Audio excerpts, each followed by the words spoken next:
ఒక్కటిగా ఇందిరమ్మ ఇండ్ల కోసం పొంగిలేటి శ్రీనివాసరెడ్డికి ఇది రెండోది ఎదురు దెబ్బ. ఇందిరమ్మ ఇండ్లు ఏవైతే ఉంటాయో ఖమ్మం జిల్లాలో సొంత జిల్లాలో మొన్న మహిళలు గిరిజన మహిళలు ఉరికిచ్చినంత పనిచేసిండ్రు మన రెవెన్యూ శాఖ మంత్రి పొంగిలేటి శ్రీనివాసరెడ్డి గారిని. ఇయ్యాల కూడా గదే పనిచేసిండ్రు, నిలదీసిండ్రు, పొట్టు పొట్టు గల్లా వట్టి బజాల నిలబెట్టి కడిగి పాడేసినంత పని చేసిండ్రు మహిళలు. ఖమ్మం జిల్లా అశ్వారావుపేట నియోజకవర్గ కేంద్రంలో పూర్తయిన ఒక ఇందిరమ్మ ఇల్లు ప్రారంభోత్సవానికి వచ్చిన మంత్రి పొంగిలేటి శ్రీనివాసరెడ్డి మాటలు చెప్పడమే కానీ హామీలు నెరవేర్చరా అంటూ పొంగిలేటిని నిలదీసిన మహిళలు.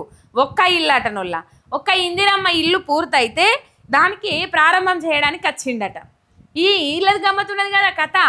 తెలివని ఘోరం చెవులకు దారం అన్నట్టు ఇంద్రానుడు ఇల్లు కాలబెట్టిన అన్నట్టు ఒక్క ఇల్లుకు ప్రారంభోత్సవానికి పోవడేందోలా నాకు అర్థం కాదు.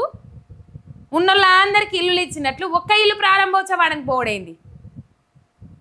మొన్న కూడా ఇట్లాంటి పరిస్థితి ఎదురైంది పొంగిలేటి శ్రీనివాసరెడ్డి సార్కు. నిజంగా కాంగ్రెస్ ఎమ్మెల్యేల పరిస్థితి కానీ కాంగ్రెస్ మంత్రుల పరిస్థితి కానీ గిట్లనే ఉన్నది.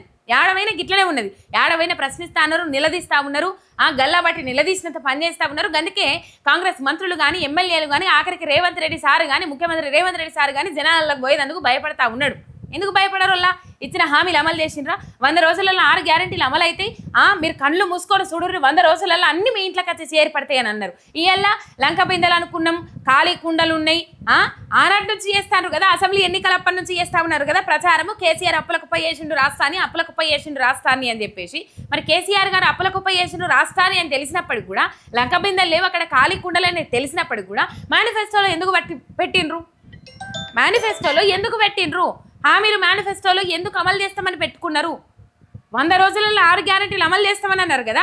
ఓపిక బట్టరాదుండ్రి సార్, 3 నెలల పొద్దు అయిపోతుంది, ఏమయ్యే హామీలు అంటే ఓపిక బట్టరాదుండ్రి, ఆగుతలేదా పానము, ఇంకా 10 రోజులు మిగిలి ఉన్నది కదా అని చెప్పిండ్రు.